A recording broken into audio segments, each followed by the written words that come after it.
Welcome to the Recovery Daily Podcast. I'm your host, Rachel Abasi. I'm a grateful recovering alcoholic and stroke survivor.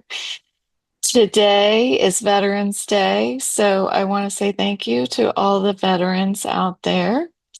And I wanted to talk about today. This morning's meetings went from talking about how social drinking was not what I was doing when I was drinking. It started out talking like that and talking about that, and then I started thinking about college and oh my gosh, just the mess that it was. I was thinking I would love to tell some stories from college, but I don't know that I have any complete coherent stories to tell. It's like a mishmash of just drinking and barely memories of dealing with being in strange relationships. I don't even know that they were relationships. It was just the whole thing was such a mess. And so I was thinking about how, yeah, I don't think when I was drinking in college, I don't even think it was social drinking. I was self-medicating all the way back then. Um, and then my thoughts evolved into what it must have been like for the people around me when I got sober. And just looking, I'm always looking from the inside out, and to stop sometimes and look from the outside in and think about it from another person's perspective and how much I have changed, and how that does impact my loved ones. So I wanted to talk about that a little bit. So we'll just see where it goes. Um, so when I was in college, you know, I loved school. I always loved school, but I don't think I loved it because um, early on because of learning. I think eventually it evolved as I got older into a love for learning and for always wanting to grow. Like for me, it felt good to stretch my brain. It's almost like before bed, I do my stretches. That's what learning felt like to me. Like I really did enjoy stretching those thinking muscles. Um, it was enjoyable to me. It was very rewarding to me when somebody would give me a problem or a test or a quiz or a question in class and I was able to answer it. Like that was really rewarding for me. I've always been attracted to this idea of being smart. I always have. I don't know where it started. I talked recently about my my situation in one of my in my pre-calculus class. Was it pre-cal? No, it was calculus one in high school and all of that about people making me feel like I wasn't smart enough to go to college and be a math major. But I feel like my love for learning and my desire to be thought of as intelligent went far, far before that is where it started. And I don't know why or anything, but it's always been there with me. And it's interesting that I remember that as being a really as standing out throughout my life because when I was drinking, I got stupider and stupider. I did stupid things and my ability to stretch my brain, it's like the muscles would just tighten up. And I really just I could not think of it as expansively as I did before I really started heavily drinking. I wanted to be I wanted to work for NASA. That was my dream, to work for NASA. And the more I drank, the more that dream fizzled out. The more I drank, the more I saw that dream as not achievable, which is really sad because I could have done that. I absolutely could have put in what needed to be put in order to end up where I wanted to end up. But I preferred to drink. And that leads me to thinking, like, do I regret that?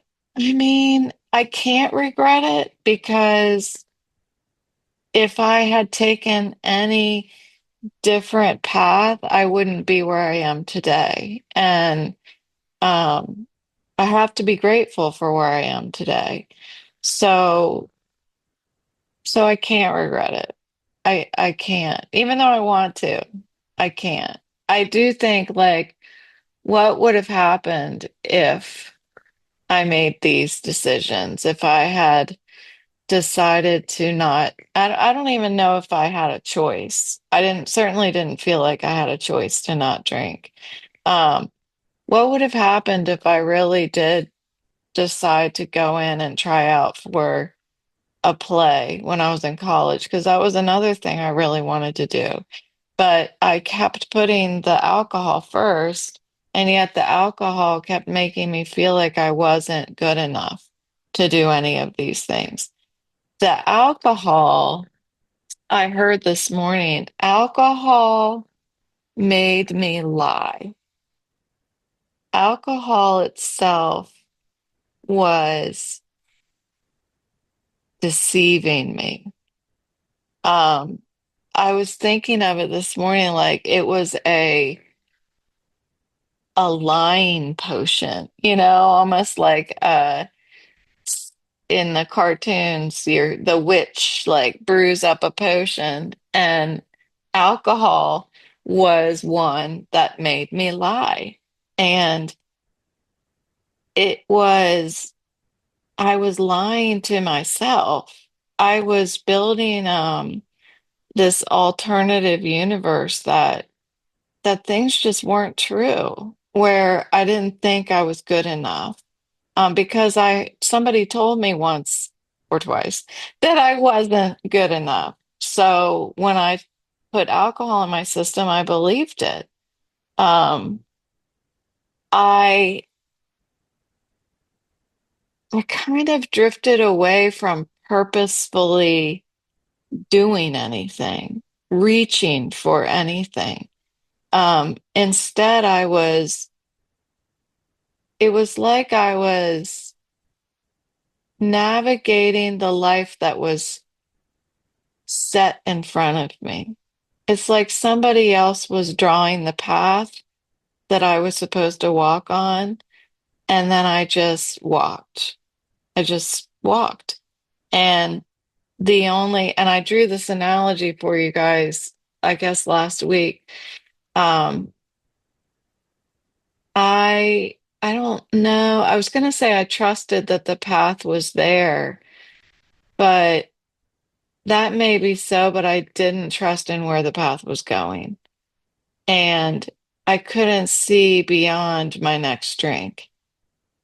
Um, my drinking progressively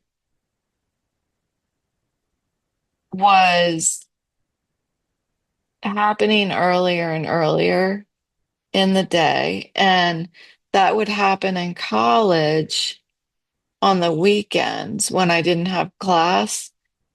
And then when I graduated from college over the years, the drinking was early and earlier and earlier when I did have to work. Like the obsession spoke to me every day. I could hear it telling me, counting the minutes until I could get my next drink.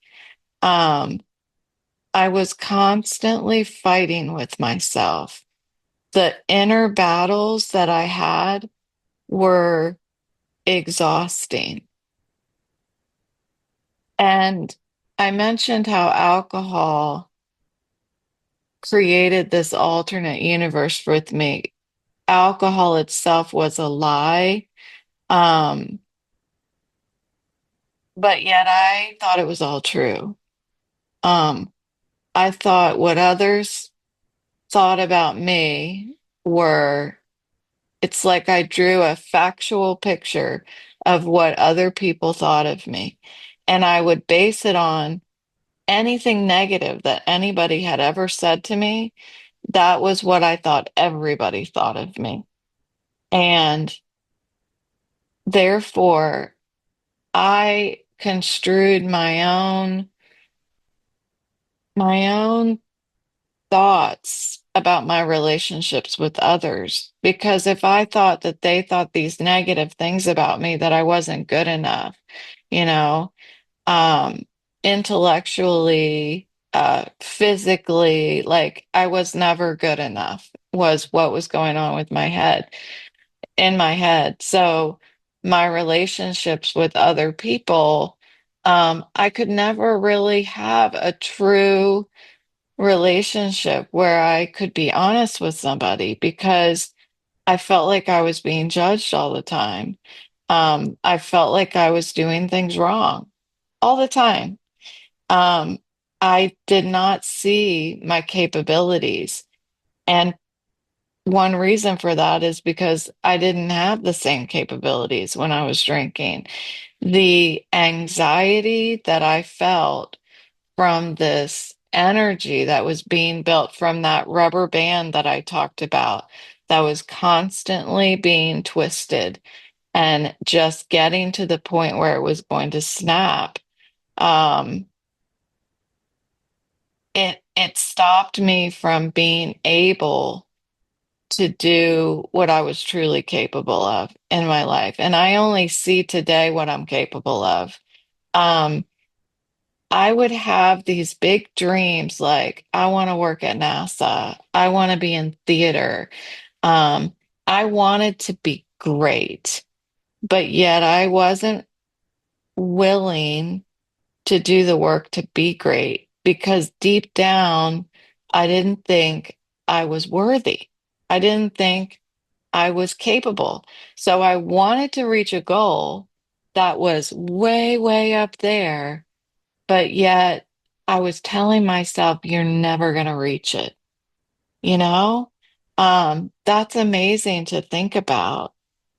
The the self-deception that alcohol created inside of me is fascinating.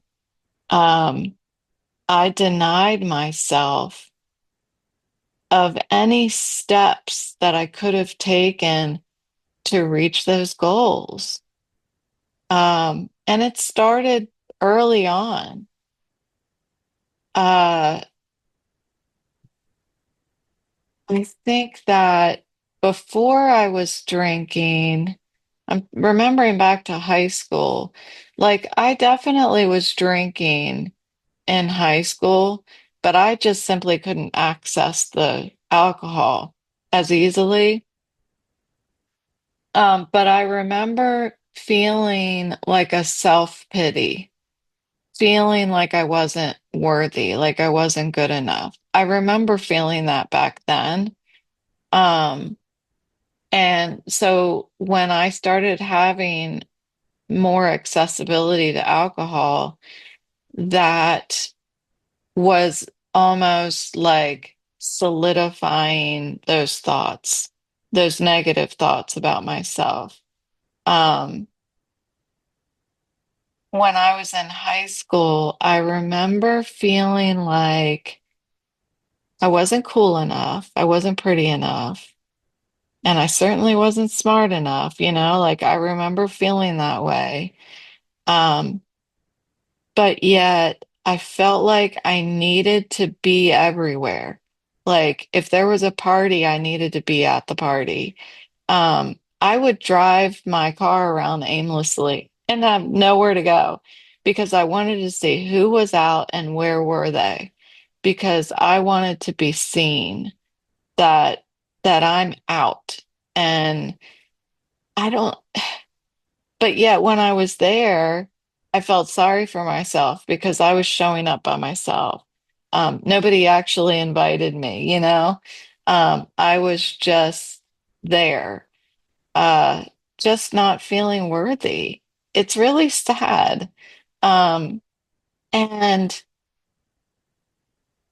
today, like not drinking, it seems that I've opened this door and stepped through it and can now look back at that alternate universe of crazy that I was living in. It was not particularly crazy, crazy until the end of my drinking. Um, Now, my ex-husband might disagree, and some of the people that I knew back in the day might disagree.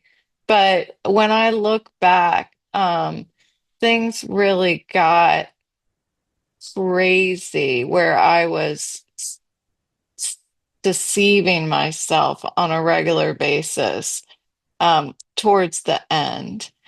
And towards the end, that desire to be everywhere became an a deep anxiety if I was anywhere or doing anything. I was afraid of everything. That self-deception turned into the truth. That that self-pity and negative self-talk became the absolute truth. And it's important that I remember what that was like because that's the kind of stuff that keeps me sober. That's the kind of stuff that keeps me from picking up a drink. Like today, not drinking, it's not like I feel like I'm uh better than anybody. I feel good enough. That's what it is. I feel good enough today when I'm not drinking.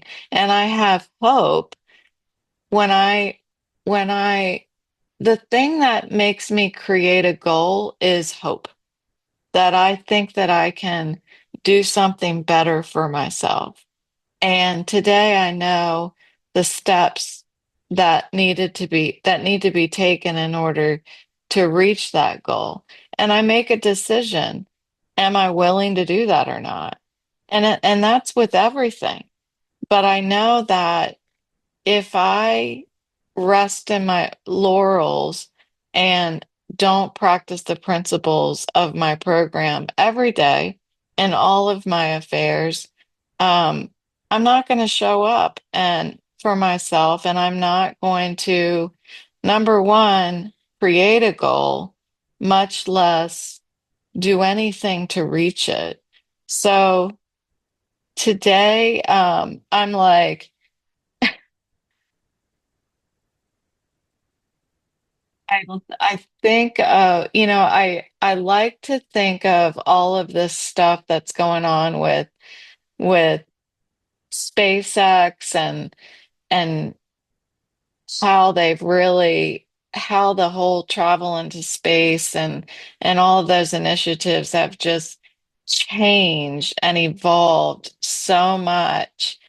I think back and I'm like, I don't know that if I had even gotten to work at NASA or something like that, that I would have had the hope and the inspiration to do something outside of what I've been told, what I was told, you know, and I feel like um today, I'm not making any sense.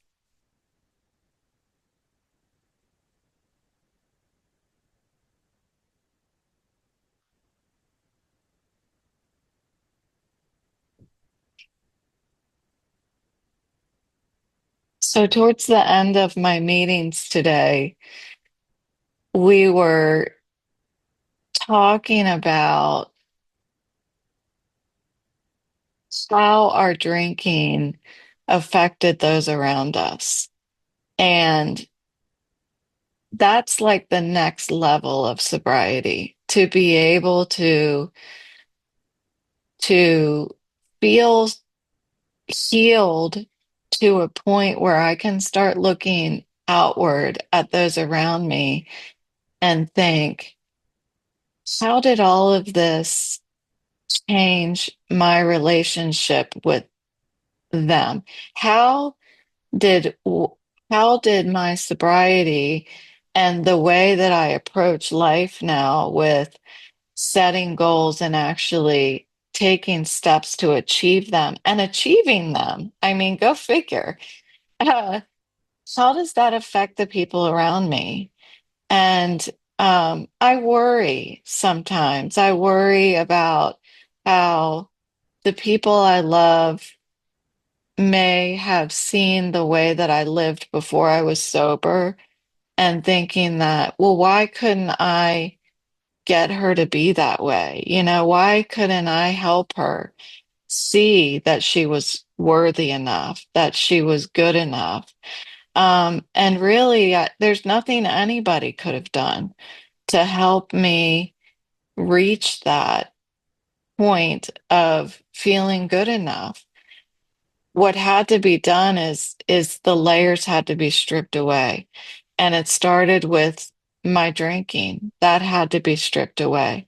And then I needed to, once that's like that open wound is revealed, I needed to apply the steps to it. The steps were the healing in order for me to really take a look at what was going on inside of me that I was trying to cover up with the drinking, and how what are some principles that I can apply that allow me to stay away from self-pity and think that I am good enough and start to mend my relationships. Um, so I do feel very aware of how my active alcoholism and transition into sobriety has affected those around me. I've been really, really fortunate that I'm in a relationship with my husband where he has been here for me 100%.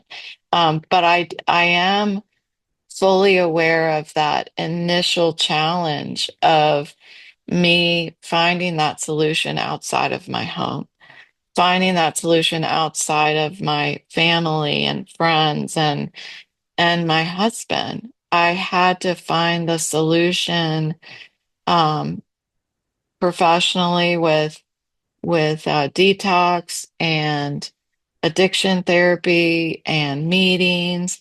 And I had to build relationships with people like me in order to see how to live with what I've got, with the disease that I have. Just like I go to vestibular support groups, I get to watch and hear how people live with the disorder I have. That's what it's like in sobriety as well. I nurture these relationships so that I can observe how other people live with what I've got, with the disorder, with the disease that I have. Um, and being sober, I'm able to give back and be able to that ability to observe the people around me and be cognizant of their feelings, that just continues to get better and better over time. And if we're surrounded by people that love us, and man, does it take a lot from the people that love us to stay with us while we try to figure all of this out. And I'm reminded of that every day in my meetings as I'm hearing people share about divorce. I'm hearing people share about divorce before sobriety and after sobriety because it's like I had to create a whole new relationship with my family members and with my boyfriend at the time, and now husband. Our relationship had to be redefined because I was a completely different person. Um, and and in my transformation, I believe that he has transformed as well. He was willing to grow with me. And that's what it took for us to stay together and be stronger than we've ever been. So that's where my mind is today, thinking about, gosh, just the journey. The story this morning was called Student of Life out of the big book. And that's what it took. It took everything that has happened up until this point to get me to where I am today. And I have to remember that the good stuff and the bad stuff, that's what it took in order for me to be able to find serenity and peace and have strong relationships today. So thanks for listening today, and I will talk to you tomorrow.